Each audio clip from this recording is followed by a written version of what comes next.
C'est vraiment immense parce qu'il faut imaginer 5-6 dortoirs de 50-60 enfants en enfilade sur les premiers et deuxième étages. Quand je les regarde, j'y vois la peur, la terreur, voilà, les années passées à pleurer sur moi-même parce qu'effectivement, nous n'avions que nos yeux pour pleurer. Ce travail de commission d'enquête transpartisan, il a changé ma vie. Il a changé ma vie à titre personnel et à titre politique. Nous avons avancé toujours dans la même direction avec Violette Spielbout, en tentant, en œuvrant à chaque étape de nos travaux à être utile, à faire changer l'état des choses dès à présent. Bonjour, bienvenue sur la chaîne parlementaire. Dans ce nouveau numéro des Grands Débats, je vous propose de revivre les travaux de la commission d'enquête sur le contrôle de l'État et les violences scolaires, la commission dite Betaram, du nom de Notre-Dame de Betaram, cet établissement privé sous contrat des Pyrénées-Atlantiques qui va plonger les députés dans des décennies de violences physiques et sexuelles. Alors François Bayrou, le Premier ministre, sera en première ligne, car à l'époque où les premières plaintes ont été déposées, il était ministre de l'Éducation nationale. Monsieur le Premier ministre, pourquoi n'avez-vous pas protégé les élèves de l'école Notre-Dame de Betaram, victimes de violences pédocriminelles ? Alors j'affirme que je n'ai jamais été informé de quoi que ce soit de violence ou de violence a fortiori sexuelle, jamais. Dès sa création, la commission d'enquête déclenche une libération de la parole de dizaines de victimes un peu partout en France et les députés décident de consacrer leur première audition au collectif de victimes. Permettez-moi d'abord de vous saluer, de saluer votre force, votre courage, et de dire pour commencer les travaux d'audition de cette commission d'enquête parlementaire que c'est de votre force, de votre courage de victime que cette commission d'enquête est née. Est-ce que vous-même, comme victime, enfant, adolescent, ou certains membres de vos collectifs, est-ce qu'ils ont cherché de l'aide à l'époque où ils étaient victimes? Si oui, comment, vers qui se sont-ils tournés? Au sein de l'établissement? En dehors de l'établissement? Quelles réponses ont-ils eues alors? C'est la question, pour nous, du signalement qui est vraiment au cœur de notre attention. Depuis toujours, je me considère comme victime de cette institution de Betaram, puisque j'y ai fait ma scolarité entre 1980 et 1985. Le collectif, il compte aujourd'hui plus de 2000 membres. J'ai 180 plaintes, mais au-delà des plaintes, j'ai énormément de témoignages, parce que ne croyez pas que c'est facile, en fait, de déposer un CERFA et d'aller ensuite être auditionné devant un officier de police judiciaire, même quand vous avez des traumas liés à des violences physiques subies pendant l'enfance. Parce qu'à Betaram, c'était la terreur. Et personne ne pouvait imaginer que nous étions dans des mains à la fois de prêtres agresseurs. J'ai ici d'ailleurs, sur les 70 dernières années, tous les prêtres, tous y sont agresseurs, tous ces prêtres directeurs. On a découvert le 3 mars qu'un surveillant de Betaram, un des tortionnaires de Betaram, faut le dire, avait poursuivi sa carrière directement de Betaram à Neuilly-sur-Seine, à Saint-Dominique de Neuilly. Et quand ce fait nous a été remémoré, on s'est tous souvenus de ce surveillant. On a décidé avec un petit groupe d'anciens d'ouvrir une page Facebook, un groupe Facebook qui permettrait aux gens de témoigner. L'objectif de ce groupe, c'était de recueillir des témoignages sur cette personne pour aider nos frères de Betaram. Et là, avec stupeur, on a eu finalement assez peu de choses sur lui qu'on ne savait déjà. On savait qu'il tirait les oreilles, ça on s'en souvenait tous, qu'il tirait les cheveux, etc. Mais on a eu des témoignages sur 7 autres personnes, sur une période qui va de la fin des années 80 au début des années 2000, qui ont eu des comportements répréhensibles vis-à-vis d'enfants. Et je vous parle de choses qui vont d'abus physiques très violents, hein, d'une maîtresse de CM1 extrêmement violente. Les gens parlent de sadisme, à un maître de CM2 qui caressait des petites filles sous leur jupe derrière son bureau, à des viols par des profs de lycée, un prêtre mis en cause aussi sur des élèves, des garçons de 5e, etc., etc. Plus de 300 dossiers sur le bureau de l'avocat, 200 victimes sur des forums différents selon les affinités, on va dire. Et puis, il y a des milliers et des milliers de filles qui n'ont jamais rien dit et qui sont dans la nature et qu'on ne verra jamais. Parce qu'elles sont comme nous au départ, trop honte, trop culpabilisées, trop humiliées. Et ça vous démolit pour la vie entière. Je tiens à souligner que les premières violences physiques graves avec blessures que j'ai subies, c'était à l'âge de 9 ans et c'était dans une école primaire publique, Jean Jaurès à Anglet. Elles ont continué ensuite de la 6e à la 3e et au collège privé catholique d'Ustaritz, comme pour des dizaines d'autres victimes. À cette époque, tout le monde savait. Tout le monde savait dans le Béarn pour Betaram et tout le monde savait pour Ustaritz dans le Pays Basque. Tout le monde savait au minimum qu'il y avait de la violence physique dans ces établissements et tout le monde a laissé faire. C'est inadmissible. Si on avait ordonné des enquêtes, on aurait certainement découvert qu'en plus des violences physiques, il y avait aussi des violences sexuelles. Aujourd'hui, rien n'a changé. Le village d'enfants de Riaumont a été créé en 1960 par le père Albert Revet. C'était un prêtre qui officiait précédemment à Liévin et donc qui a eu pour idée de proposer à la justice et aux juges de Béthune, aux juges pour enfants, d'accueillir des enfants qui étaient en situation de prédélinquance. Et donc, il a ouvert ce lieu-là. C'était tout en haut d'une colline, un lieu extrêmement fermé, boisé, à Liévin, et qui n'était pas du tout construit. Et finalement, c'était une sorte de projet total, dans le sens où ce sont les enfants qu'il a recrutés par le tribunal de Béthune qui ont construit en fait ce lieu. C'était donc des travaux forcés. Les enfants étaient évidemment dès le départ extrêmement maltraités, chose qui était tout à fait assumée par le père Revet, puisque dans toutes les archives que j'ai pu compulser depuis que je travaille sur cette histoire, donc ça fait bien 6 ans maintenant, tout est consigné et assumé. Les sévices physiques étaient considéré comme quelque chose qui allait redresser des enfants qui étaient des enfants perdus.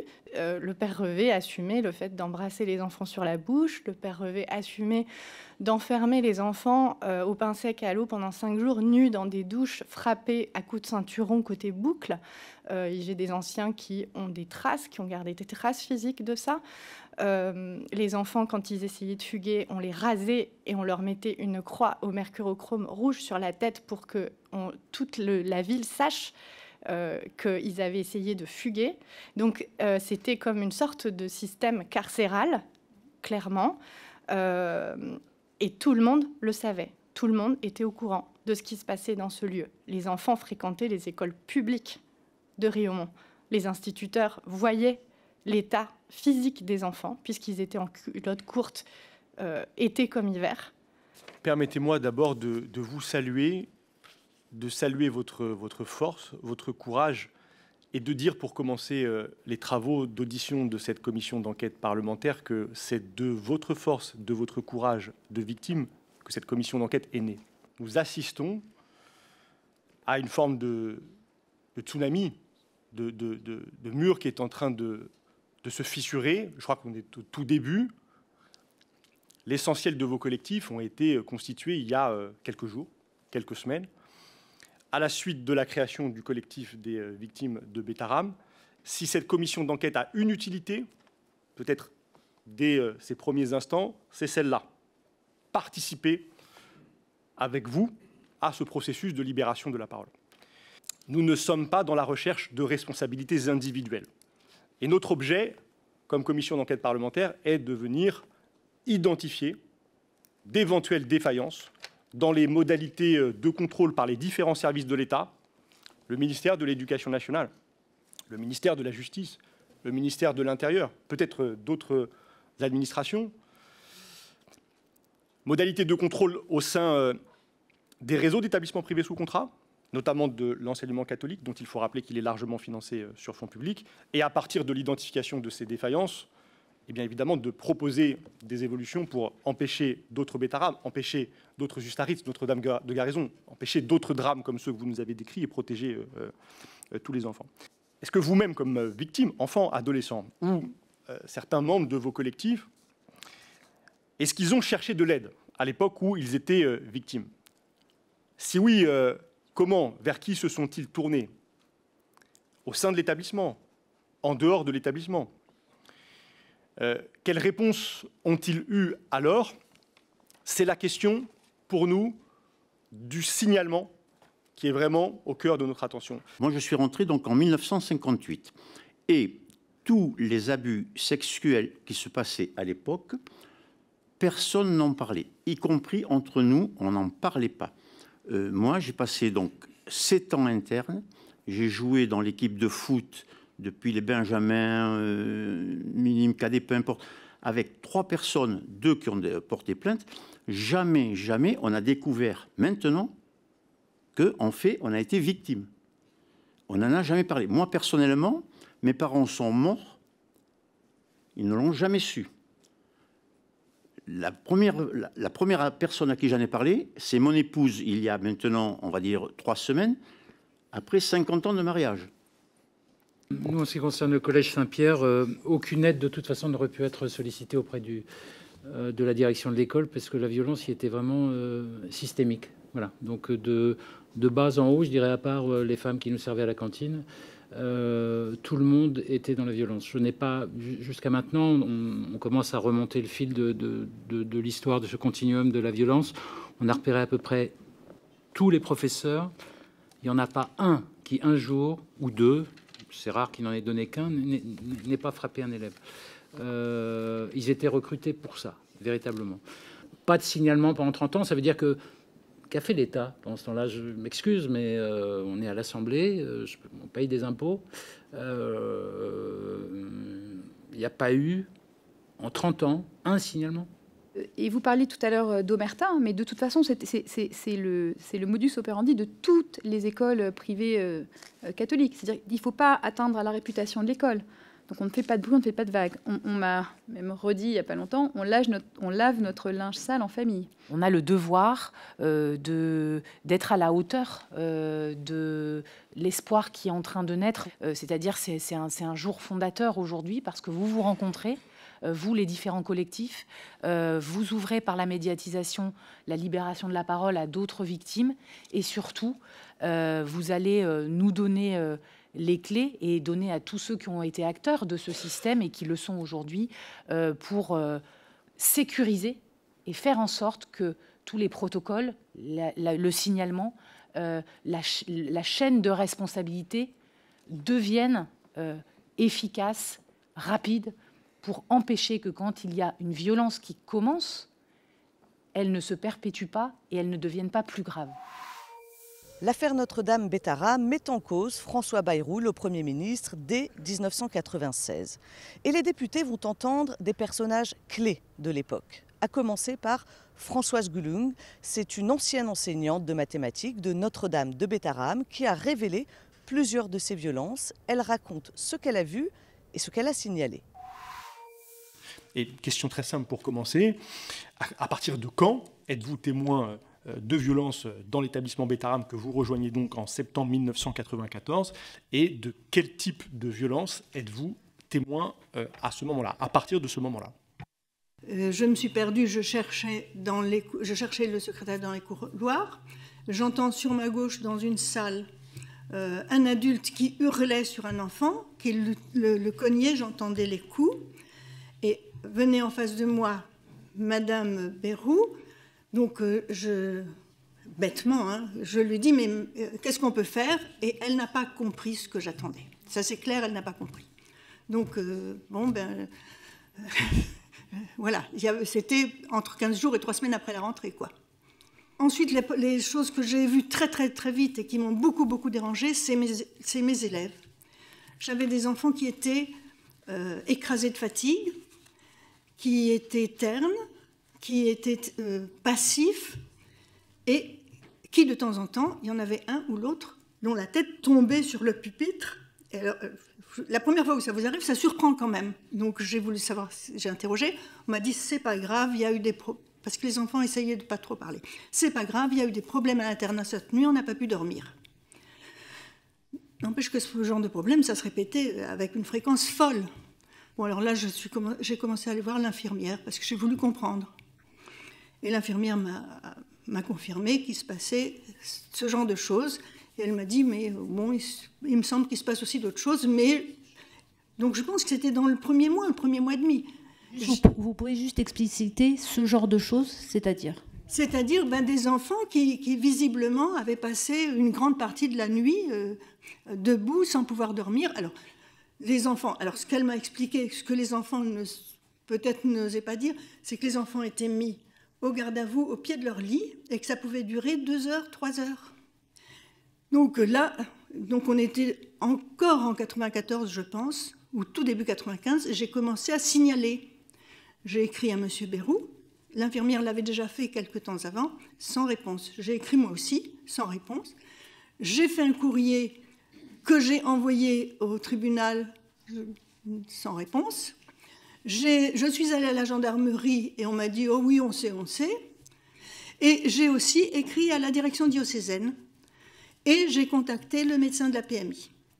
Le médecin de la PMI a certainement soutenu mes propos au niveau de la direction diocésaine. Et moi-même, la seule personne qui m'a contactée, c'est un représentant de la direction diocésaine qui m'a convoqué dans un bureau d'une école maternelle de Pau, où il m'a expliqué avec beaucoup de courtoisie, beaucoup d'entre-gens, que d'abord que je déshonorerais ma famille si je... et surtout que si je voulais rester dans l'enseignement catholique, il fallait que j'oublie tout ça. Donc des violences physiques, est-ce que vous êtes témoin, on vous rapporte des violences sexuelles lorsque vous êtes à Bétharram? Non, on ne me rapporte pas de violences sexuelles lorsque je suis à Bétharram. J'ai vu au moins, parce que c'est vieux, mais je me souviens au moins d'avoir vu une agression physique, un enfant rossé dans la cour, très violemment, et je pense que ça fait partie des éléments qui m'ont permis de faire mes premiers courriers. Un enfant rossé dans la cour par un autre élève ou par un adulte? Par un surveillant, par un adulte. Donc vous lui adressez un courrier à M. Bayrou en sa qualité de ministre et de conseiller départemental. Est-ce que vous recevez une réponse de sa part? Non, la seule réponse que j'ai reçue, c'est de l'évêché. Un peu plus tard, plusieurs mois plus tard peut-être, plusieurs semaines plus tard, vous allez rencontrer là physiquement M. Bayrou à l'occasion d'une remise de décoration. Oui. Et là, vous avez rapporté dans la presse l'avoir à nouveau informé. Est-ce que vous pouvez revenir sur cet épisode, nous le décrire? Oui. Qu'est-ce que vous lui dites? Qu'est-ce qu'il vous répond? Alors, on fêtait le départ de Pau de Mère Myriam, qui était quelqu'un à qui j'étais très attachée.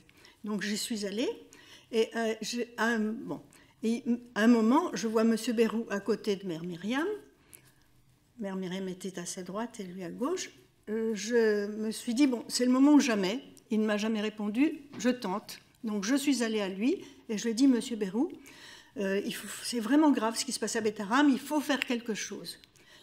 Et il m'a simplement répondu, mais on exagère, voilà. Donc, j'ai rien fait de plus parce que je pense que tous les enseignants le savaient. Maintenant, moi, on m'a toujours demandé de me taire, de ne pas créer de problème. Est-ce que vous avez des regrets? J'entends dans votre... expression, je n'ai pas pu faire plus, donc vous êtes allé jusqu'à vous adresser aux responsables politiques, à interroger vos collègues. Est-ce qu'avec le recul, avec les témoignages que vous avez faits à la presse aujourd'hui, vous imaginez que vous auriez pu faire quelque chose de plus? Je pense que j'ai vraiment fait tout ce que je pouvais. En tout cas, moi, je crois que j'ai vraiment fait tout ce que je pouvais, vraiment. Je ne pense pas que je pouvais faire autre chose. Mais quand...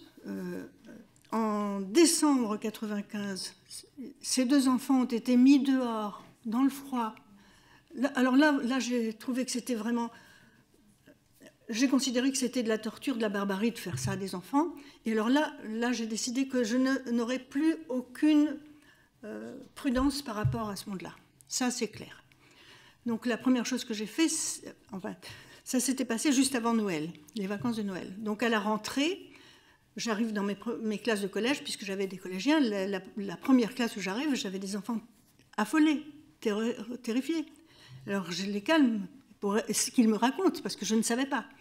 Et alors ils me disent, oui, mais moi, alors ils me racontent, mais moi, j'ai pas de carte de téléphone, qu'est-ce que je vais faire? Alors là, j'ai considéré que le mieux que je pouvais faire, c'est un peu de les protéger. Donc j'aurais dit déjà, pas de souci, il y a des cabines téléphoniques dans le village, vous seriez à la place de vos petits camarades, vous foncez à la cabine, vous faites le 119, il n'y a pas besoin de monnaie. Et après, je leur ai dit aussi, je pense que ça ne suffit pas, il faut que vous racontiez à vos parents aussi les problèmes d'internat. Et alors là, il y a des élèves qui m'ont dit, mais je ne peux pas raconter ça, mes parents, ils ne croiront pas. C'est embarrassant hein, pour un adulte d'entendre ça. Donc je me suis dit, là, il faut que je les rassure. Donc je leur ai dit, mais c'est normal que vos parents ne vous croient pas.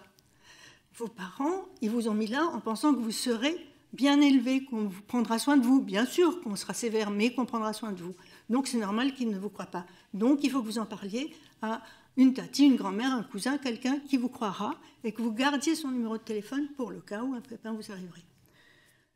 Alors là, évidemment, pour moi, je suis devenue immédiatement persona non grata, ça c'est sûr. D'abord, on m'a sommé, le surveillant général, et puis quand on me prenait dans le couloir, le père directeur, de demander une mutation. Alors le surveillant général m'a sommé, le père directeur m'a dit ce serait mieux pour vous, mais bon, le résultat est le même.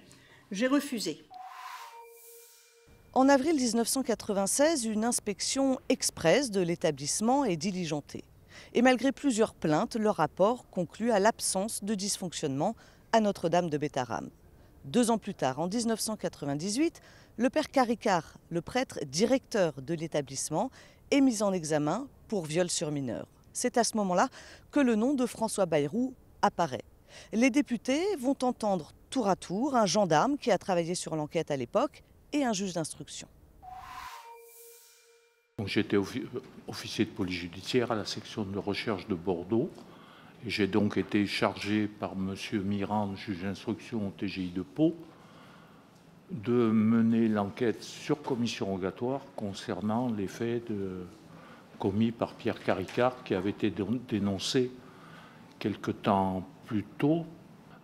J'ai dû commencer cette enquête en décembre 1997.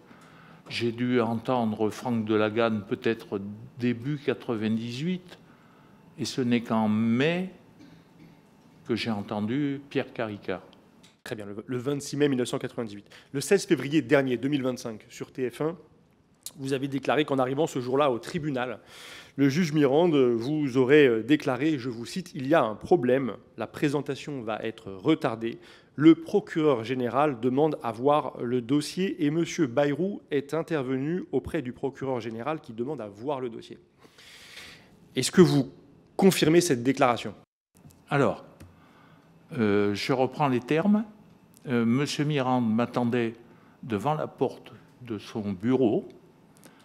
Il m'a dit que la présentation était prévue à 14h. Donc, moi, j'étais là à 14h avec Pierre Caricart.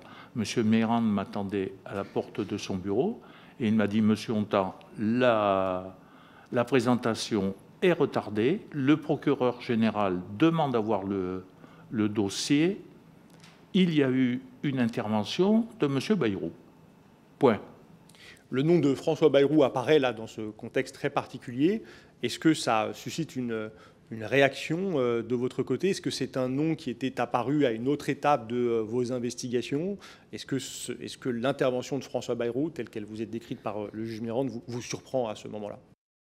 Oui, effectivement, je suis surpris, mais comme je vous le dis, pour moi, c'est une information tout à fait laconique, parce qu'à ce moment-là, la question qui se pose pour moi, c'est le devenir de Pierre Caricart, qui est un violeur.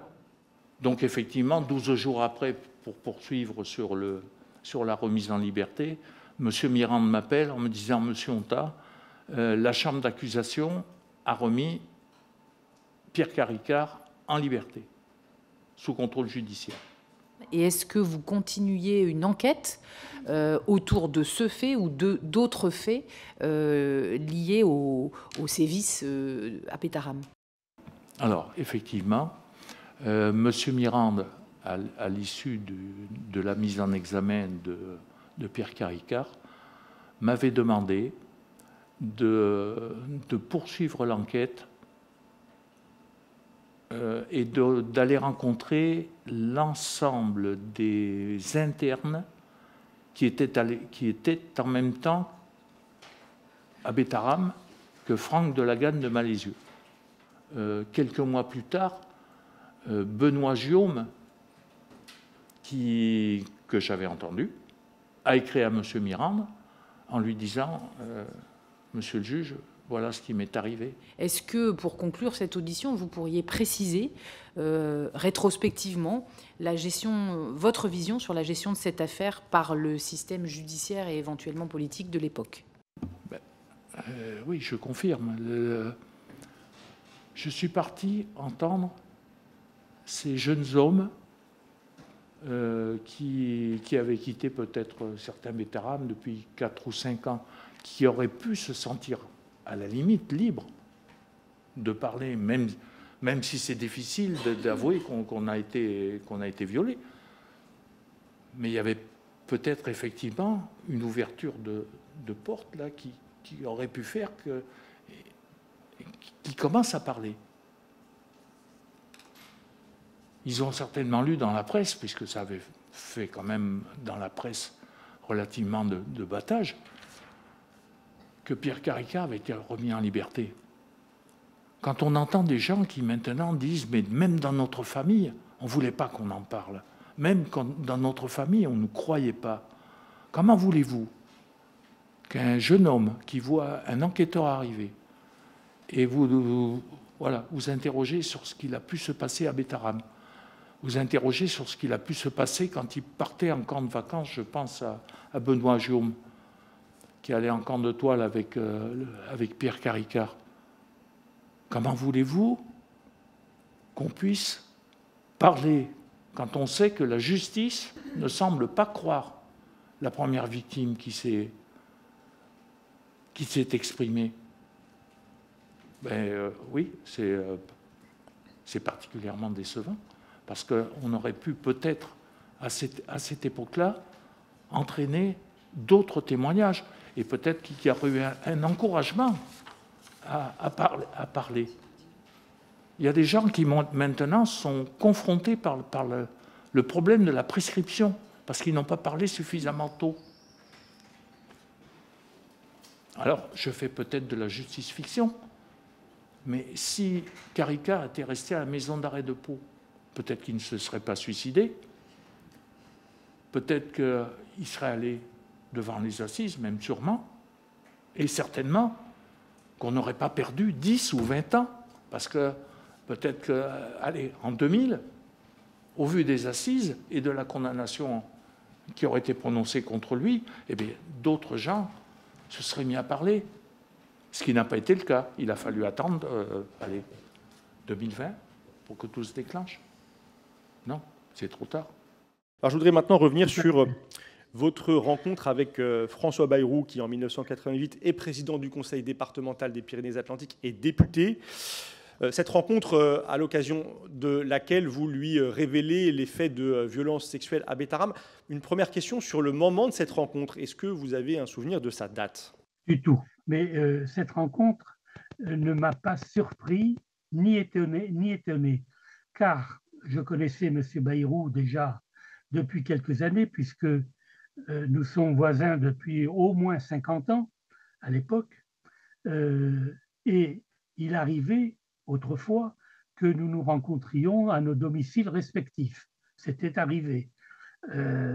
Et quand il est venu me voir, il me semble même, peut-être sans m'avoir averti, il me semble que il voulait se renseigner sur ce qui se passait, car il avait une grande inquiétude au regard de son fils, qui était son fils Calixte, qui était élève à Bétarame. Et quand il est venu me voir, il a manifesté une incrédulité très grande, car il ne pouvait y croire, tant les faits étaient graves et patents. vous nous avez indiqué quand François Bayrou est venu me voir. Et cette déclaration que vous faites ce matin, elle est cohérente avec celle que vous avez toujours faite, notamment devant le journal Le Monde en mars 2024 et au journal Mediapart en février 2025, où vous indiquez que c'est François Bayrou qui est venu vous parler, que sa démarche était de venir vous voir. Or, François Bayrou décrit, lui, cette rencontre le 15 février dernier, lors d'une conférence de presse, comme une rencontre fortuite. Est-ce que vous pourrez revenir sur cette description ? Est-ce que c'est fortuit ou est-ce que c'est une démarche de François Bayrou que de venir vous trouver pour évoquer des sujets qu'on détaillera juste après? Alors, bien évidemment, ce n'est pas fortuit, puisqu'il est venu chez moi, à mon domicile, qu'il connaissait bien déjà, et pour en parler. Donc en 1998, François Bayrou sait qu'il y a eu des violences sexuelles à Bétarame. Au moment où il est venu me voir, oui. Oui, considérant que les médias qui en avaient largement diffusé la teneur. Très bien. Quand il vient vous trouver, vous indiquez qu'il est préoccupé par la situation de son fils, qui est scolarisé dans l'établissement Bétarame. Est-ce qu'il exprime devant vous une préoccupation plus générale pour d'autres élèves ou pour la totalité des élèves de l'établissement Bétarame qui pourraient eux aussi être exposés à des agresseurs? Non, du tout. Il n'a parlé que de son fils, pour lequel il était inquiet. Il y a un fait, il n'arrivait pas à croire la réalité de ces faits. Il disait, je me souviens très bien, mais c'est incroyable, c'est incroyable. Très bien. Comment caractériseriez-vous l'ensemble des déclarations récentes de l'actuel Premier ministre sur la façon dont il a décrit cet échange avec vous, sur la façon dont il nie avoir eu connaissance dès 1998 de violences sexuelles à Bétarame? Je pense que la mémoire, elle aussi, lui fait défaut, parce qu'il y a une réalité. L'échange que nous avons eu, moi, je ne l'ai pas oublié. Quelle a été votre réaction lorsque vous avez appris la remise en liberté du père Caricart le 9 juin 1998? Est-ce que dans votre expérience, cette remise en liberté était probable, attendue? Est-ce que vous sentiez les choses venir? J'ai été révolté par cette nouvelle, car la simple lecture du premier procès-verbal d'audition de la première victime était tellement édifiant qu'à aucun moment on n'aurait pu penser qu'une remise en liberté serait intervenue. À aucun.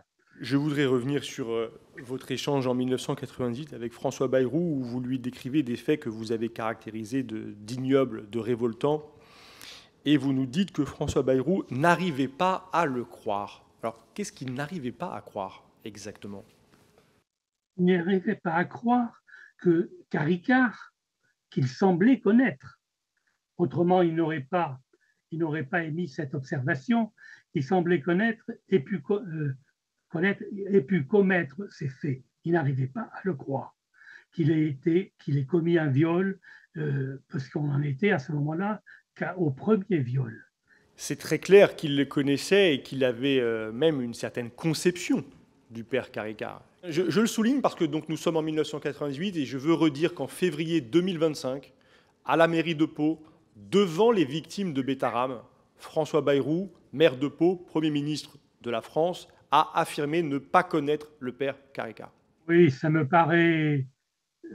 paraît un peu, comment dire, ça me paraît un peu inexact, puisque tout plaide pour dire qu'il le connaissait, son épouse qui enseignait, ses enfants qui étaient élèves, le fait qu'il n'arrivait pas à croire qu'il ait commis les faits qu'on reprochait à Caricart, ce qui laissait entendre qu'il connaissait cet homme et sa personnalité. Donc, on a du mal à le croire, en effet. Les députés poursuivent leurs travaux bien au-delà du cas Bétarame. Et en plus de leurs auditions à l'Assemblée nationale, ils vont effectuer des contrôles sur pièce et sur place. Dans plateau numéro 5. Les députés poursuivent leurs travaux. Et en plus de leurs auditions à l'Assemblée nationale, ils vont effectuer plusieurs contrôles sur pièce et sur place dans une dizaine d'institutions et d'établissements. L'un des déplacements va les marquer particulièrement. C'est le village d'enfants de Riaumont, dans le Pas-de-Calais. C'est un établissement privé hors contrat, tenu par des religieux catholiques traditionnalistes. Et dans cet établissement, les violences scolaires, physiques et sexuelles auraient duré pendant une 60aine d'années. Oui. Oui. Et on peut peut-être commencer par la question des archives. Oui, demander l'internat tout de suite. Archives, internat. Voilà. Bonjour, pardon. Bonjour monsieur. Des médias. Bonjour. Et j'invite les journalistes qui ont déjà parlé de notre part de diffamation à venir. Les autres, on va nous faire bien vous, madame. Bonjour, monsieur. Bonjour. Alors c'est une commission d'enquête parlementaire, monsieur, oui. Et donc nous sommes Vélez Pigoutte et moi-même les co-rapporteurs de cette commission d'enquête. Et donc si vous voulez bien, on va rentrer. Ah oui, c'est le chargé des relations presse. Ouais, il a l'air efficace. Il m'a déjà bien dégoûté, le gars là. Ouais. Il était sale, non? Dégueulasse. Ouais. Ouais, t'as vu ces taches là? Dégueulasse. Oui, c'est ici. 80% de nos anciens disent qu'ils ont été heureux ici. 10% sont ni chaud ni froid et 10% sont mécontents. Voilà, bon, il faut écouter les 10% de mécontents, mais enfin, il ne faut pas exagérer. Vous permettez d'être dans les 10% de mécontents qui ont reçu le bienvenu. jour de la fin de l'année. Oui. Voilà. Tu te souviens? Tu te souviens que tu m'as mis une baffe? Non, c'est pas moi, c'est le frère Olivier, tu mélanges. Pardon? Tu mélanges avec le frère Olivier. Non, je ne mélange pas avec le frère Olivier. Je me souviens très bien que tu m'as mis une baffe en fin d'année, un jour avant la fin de l'année scolaire, justement parce que j'ai refusé de ramasser des feuilles mortes.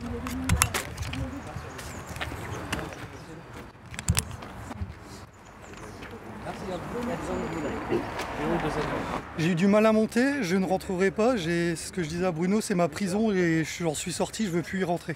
Je suis quasiment prêt à pleurer tellement ça me fait mal de revenir ici. Je pense qu'un enfant de 9 ans qui se prend des coups de rangers, des claques, des coups de poing ou autres sévices, j'ai l'impression d'être mort ici en fait. C'est horrible de dire ça, mais j'ai l'impression que ma vie elle s'est terminée à un moment donné où de toute façon je pensais y rester. Hein. Il y avait comme un climat de défiance qui peut-être traduit quelque chose et qui peut-être nous rappelle, et nous sortions d'un rendez-vous avec les victimes, ce qu'a pu être pour des enfants, des adolescents, une vie ici. Pour les victimes, c'est une histoire qu'elles ont largement déjà partagée elles-mêmes, une histoire de souffrance, de travaux forcés, de travaux nocturnes dans le froid. Voilà. Nous avons commencé à reconstituer ces dysfonctionnements. Dysfonctionnement d'un rapport de la DAS qui n'a pas été suivi des faits en 2001. Dysfonctionnement de rapports d'inspection de l'éducation nationale en 2012 qui ont finalement à plusieurs reprises été étudiés et donné un avis favorable à la reprise d'activité alors qu'on était en pleine plainte de crimes pour des faits de violences physiques et sexuelles au sein de Riaumont. La commission d'enquête s'intéresse aussi aux établissements publics. Et elle va découvrir l'affaire du lycée Bayen à Châlons-en-Champagne au cours de ses travaux. Là-bas, une enseignante lanceuse d'alerte a dénoncé pendant 2 ans les abus sexuels d'un de ses collègues et elle n'a jamais été entendue par sa hiérarchie.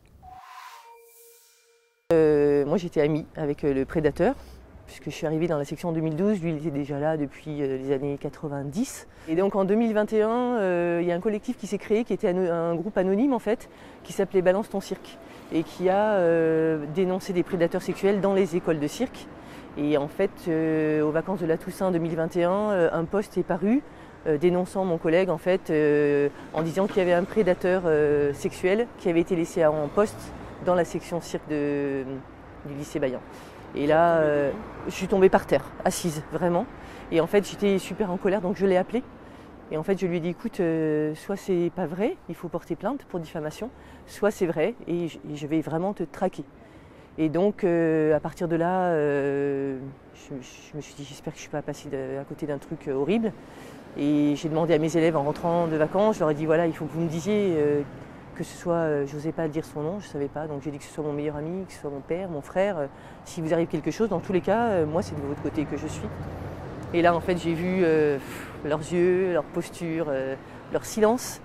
Et je me suis dit, ouais, c'est la catastrophe. Et là, j'ai vraiment, vraiment eu peur. Et en même temps, je me suis dit, voilà, ok, on a ouvert le truc, on va en parler et ça va s'arranger. Enfin, ça va s'arranger, j'ai cru. J'ai cru que c'était réglé, en fait. Puis je ne me rendais pas compte de l'ampleur depuis quand ça durait, etc. Ça, je l'ai su que par après, donc ça a pris vachement de temps, en fait. J'ai alerté ma proviseure, qui a alerté les inspectrices. Ensuite, on a eu une réunion ensemble. Et là, on m'a dit qu'il n'y avait pas de preuves, pas de plainte, qu'il n'y avait rien à lui reprocher, en fait.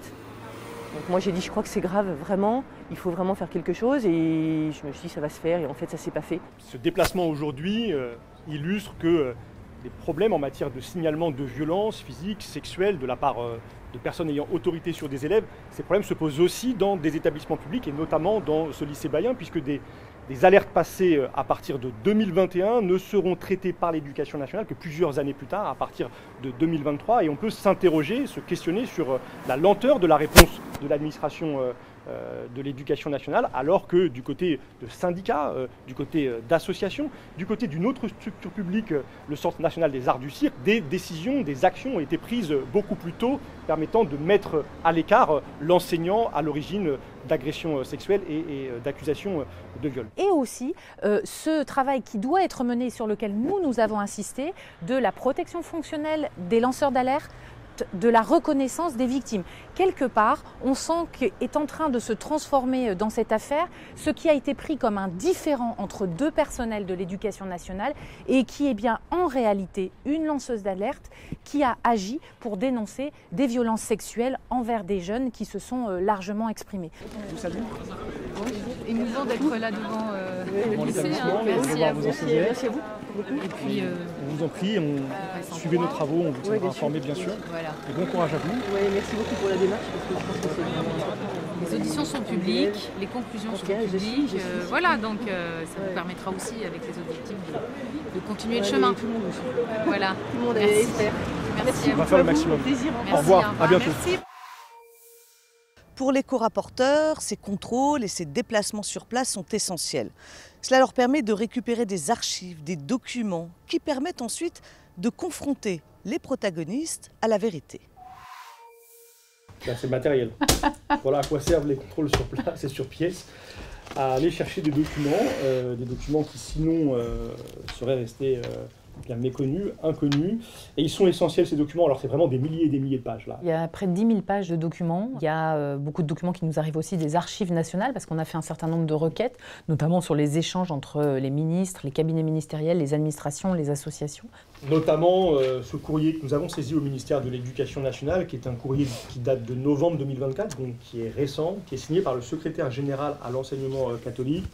C'est un courrier très important parce que ce secrétaire général, M. Delorme, publiquement a affiché, souvent a revendiqué bien son souhait de voir les contrôles être généralisés dans les établissements qui relèvent de son réseau. Et dans ce courrier, il dit les choses de façon très différente. On peut constater dans ce courrier qu'il s'oppose au renforcement du contrôle, des contrôles et un guide du contrôle qu'il qualifie par exemple de manuel de l'inquisiteur. Dans ce courrier, vous indiquez notamment que, je vous cite, c'est vous, M. Delorme, qui signez ce courrier, « Les établissements privés associés à l'État par contrat ne peuvent être contrôlés comme les établissements hors contrat. Ils ne peuvent pas non plus être contrôlés comme le public. » L'organisation de la vie scolaire nous est propre et fait partie de notre liberté. Vous qualifiez ce guide dans ce courrier, je vous cite, M. Delorme, de « manuel de l'inquisiteur ». Et vous considérez que ce guide participe, je vous cite encore, d'un système de délation. Alors, je vous pose des questions très directes, monsieur le secrétaire général. Est-ce que vous considérez que les inspecteurs de l'Éducation nationale sont des inquisiteurs? Non, ils ne sont pas des inquisiteurs, monsieur le rapporteur. Très bien, c'est pourtant ce que vous avez écrit dans ce courrier. Nous n'écririons pas forcément la même chose aujourd'hui. C'est un point que nous considérons comme un point d'avancée, signe de l'utilité de notre commission d'enquête. Ça met des personnalités qui ont des responsabilités en face, sous serment, en face d'un public qui attend des réponses, par exemple sur le sujet des violences sexuelles dans des établissements privés sous contrat. On n'est pas là pour piéger qui que ce soit, mais on n'est pas là non plus pour se faire balader. Et ces documents nous garantissent qu'on ne le sera pas. La commission a réalisé 140 auditions. Il y en a une qui est plus attendue que les autres, c'est celle du Premier ministre, François Bayrou. Elle va durer 5h30 et vous allez l'entendre dans une ambiance électrique, car le co-rapporteur LFI, Paul Vannier, a demandé la démission du Premier ministre 3 mois plus tôt et il l'accuse toujours d'avoir menti. Je vous invite donc, Monsieur le Premier ministre, à lever la main droite et à dire « je le jure ». Je le jure. Je vous remercie. Monsieur le Premier ministre, le 11 février dernier, ici même à l'Assemblée nationale, vous avez déclaré, je vous cite, « Je n'ai jamais été informé de quoi que ce soit de violence ou de violence a fortiori sexuelle, jamais ». Monsieur le Premier ministre, maintenez-vous aujourd'hui sous serment devant notre commission d'enquête cette déclaration? Celui qui ment ce jour-là, le 11 février, ce n'est pas celui qui répond à la question, c'est celui qui pose la question, c'est-à-dire vous. Je maintiens l'affirmation qui est la mienne. Je n'ai eu pas d'autre information. Comme ministre de l'Éducation nationale, je vais en parler puisque j'avais demandé un rapport d'inspection, que par la presse, et je n'ai bénéficié d'aucune information privilégiée. Vous n'avez pas répondu à ma question, je la repose donc à nouveau. Je maintiens que les seules informations que j'ai eues étaient celles qui étaient dans le journal. Je n'en ai pas eu d'autres. Monsieur Vanier, j'ai déjà décrit votre méthode qui consiste à essayer de tirer la réalité pour nourrir un procès en scandale. Excusez-moi, juste, je pense qu'il faut prendre aussi le pli, c'est-à-dire répondre à la question qu'on vous a posée. Je n'ai rien caché, madame, et je vous demande d'adopter une formulation qui respecte ce que vous convoquez devant cette commission. Il y a 2 alertes directes de Madame Gulung, enseignante dans l'établissement, par courrier en janvier 1995, auprès de vous directement en mars 1995. Que faites-vous de ces 2 alertes de l'enseignante Madame Gulung qui nous dit sous serment vous informer à ces 2 occasions de faits de violence physique sur des enfants dont elle est témoin? Et moi, sous serment, je dis que Mme Gulung ne m'a informé de rien. Il se trouve que je n'ai pas eu le sentiment que la commission était totalement objective. J'affirme que cette dame, je veux pas utiliser le mot de mentir, je déteste ce mot que vous utilisez tant. Elle a affabulé devant la commission. Nous savons que nous avons le Premier ministre en face de nous et c'est très important d'être juste et factuel dans les questions que nous vous posons. Mais à l'inverse, je vous demanderai effectivement de ne pas considérer que tout ce travail est à charge contre vous. Bien, je crois que nous avons terminé cette longue audition de Monsieur le Premier ministre. Nous vous remercions et nous arrêtons là. Merci beaucoup. 5h30. Au fil des semaines, la commission d'enquête met en lumière les contrôles quasi inexistants de l'État, notamment dans les établissements privés catholiques. Et c'est l'audition de la ministre de l'Éducation nationale actuelle, Elisabeth Borne, qui va révéler ces failles dans les contrôles. À l'issue de la 50aine d'auditions que nous avons conduites au cours des dernières semaines et des contrôles sur pièce et sur place effectués par les rapporteurs, et sans préjuger des conclusions auxquelles la Commission arrivera, il apparaît que l'État a manqué à son devoir de protection des élèves en ne contrôlant pas de manière efficace l'ensemble des établissements scolaires, en particulier les établissements scolaires privés sous contrat, et en n'organisant pas toujours de manière adéquate la transmission des informations qui auraient permis de prendre des mesures provisoires, puis de sanctionner les agissements de certains. Mais il semble évident que des actions plus fortes s'imposent au regard de la multiplication des témoignages terribles des victimes. L'État n'a pas été au rendez-vous. Il lui revient aujourd'hui de l'être pleinement. Nous devons tout faire pour que de tels drames ne puissent plus se reproduire. Ce constat m'a conduit à réexaminer les modalités concrètes du contrôle que nous exercions ou que nous aurions dû exercer dans ces établissements.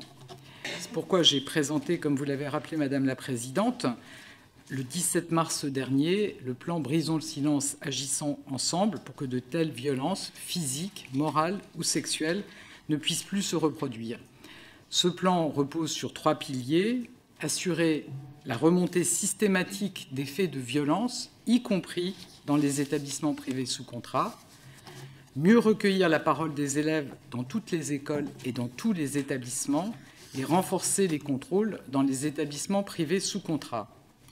Ces dernières années, les efforts de contrôle ont essentiellement porté sur les établissements hors contrat, De 2018 à 2024, le nombre de contrôles a été multiplié par 3 et je souhaite qu'une dynamique comparable s'applique désormais aux établissements privés sous contrat. Le rapport de la Cour des comptes en 2023, tout comme celui que vous avez co-rédigé, monsieur le rapporteur Vanier, avec le député Weisberg, soulignait l'insuffisance manifeste des contrôles dans ces établissements. Les chiffres parlent d'eux-mêmes. Avant 2023, ces contrôles étaient quasiment inexistants, moins de 10 par an. En 2023-2024, une première montée en charge timide a permis d'effectuer une vingtaine de contrôles.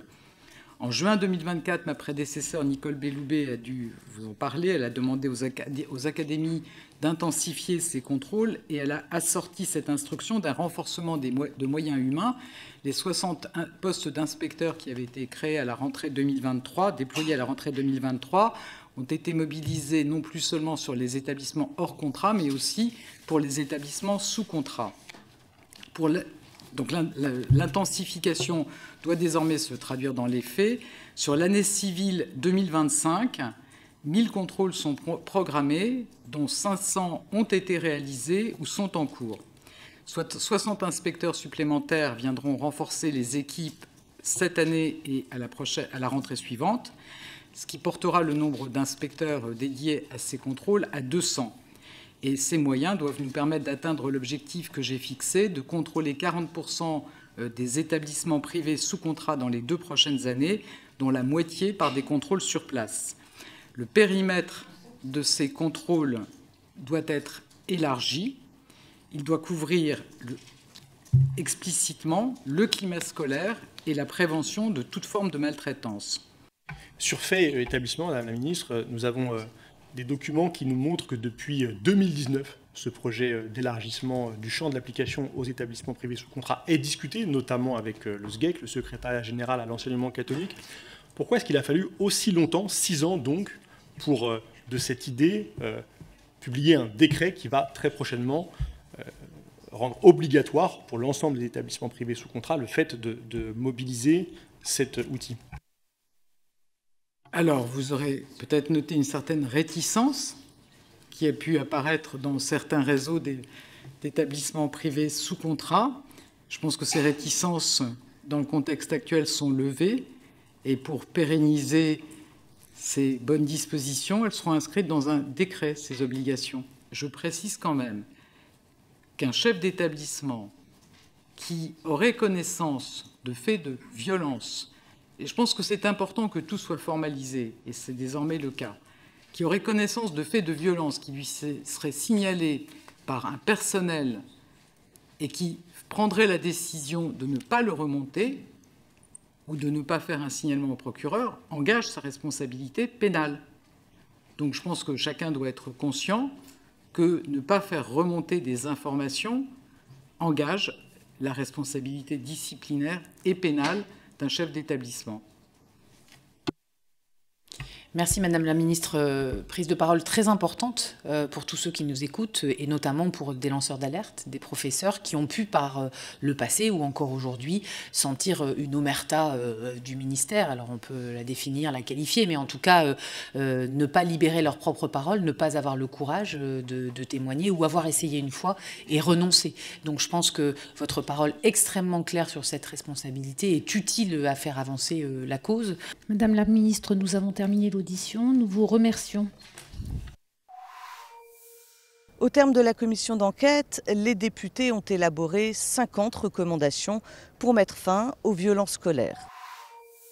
Il y a des recommandations extrêmement importantes pour les victimes. Je pense en particulier à la création d'un fonds d'indemnisation qui permettra individuellement de reconnaître chaque victime. Fonds d'indemnisation par l'État, parce que c'est bien l'État qui a été défaillant dans le contrôle des établissements scolaires, qu'ils soient privés ou publics dans notre pays pendant des années. Face à cette situation, face à cette carence insupportable, inacceptable, nous appelons à une révolution dans des moyens du contrôle qu'il faut renforcer, conforter, clarifier, dans des procédures de signalement qui doivent être beaucoup plus robustes et la création de Signaléduc comme cellule nationale de signalement et puis des mesures de prévention très nombreuses qui doivent être mises en place pour empêcher que le pire ne se produise. D'abord, il y aura des contrôles obligatoires minimum tous les 5 ans dans les établissements privés sous contrat. À l'automne, une proposition de loi reprendra ces 50 propositions. Quant à la levée de la prescription demandée par bon nombre de victimes, elle fera l'objet d'une mission transpartisane à l'Assemblée nationale. Voilà, c'est la fin de ce grand débat. Merci de nous avoir suivis. À bientôt sur la chaîne parlementaire.